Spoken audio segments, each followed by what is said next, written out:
आणि काय सहन करते का तू? हे जे तू काय बाई बरळतीयस ना, ते आम्ही सहन करतोय.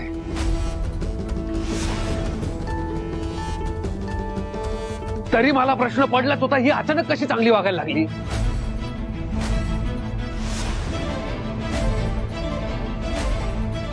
पण आता बास.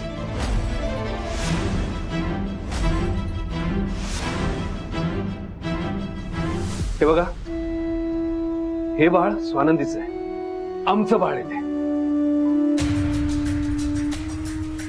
आणि तसे रितसर पुरावे सुद्धा आहे माझ्याकडे. एक मिनिट मणी,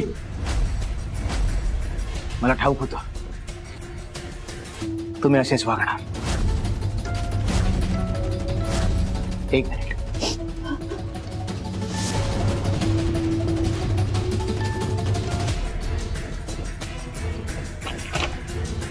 तुझ्याकडे जर पुरावा असेल तर हे काय आहे?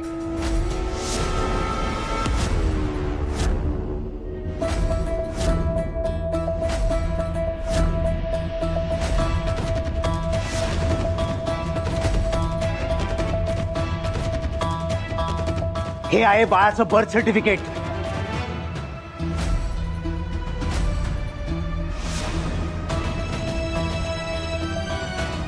बाळ कधी जन्माला आलं, तारीख, वेळ, बाळाच्या बाबांचं नाव, आईचं नाव, सगळ्या डिटेल्स आहेत.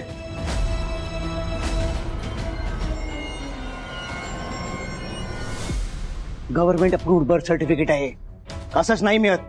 आणि हे सर्टिफिकेट जर खोटं असेल ना, तर गव्हर्नमेंट कडनं मिळणारं आधार कार्ड, पॅन कार्ड, सगळीच सर्टिफिकेट खोटी मानावी लागतील.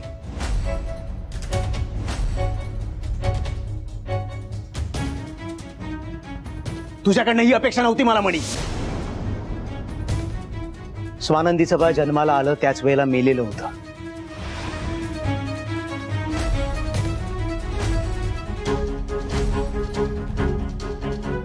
त्यामुळे स्वानंदीला मानसिक धक्का बसला होता.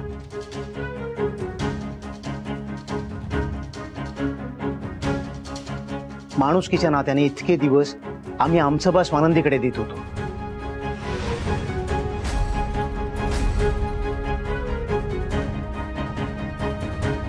पण आज हद्द झाली मणी. इतके दिवस आम्ही आमचं बाळ दिलं स्वानंदीला. इतके दिवस संचिता स्वतःच्या बाळापासून लांब राहिली का? कारण स्वानंदीला त्रास होऊ नये. आणि तुम्ही आज असं बघताय. आज सगळ्यांसमोर बर्थ सर्टिफिकेट दाखवून मला हे प्रूव्ह करायला लागतंय की हे बाळ माझं कसं आहे. संचिताला घसा फोडून सांगावं लागतंय की ती त्या बाळाची आई कशी आहे.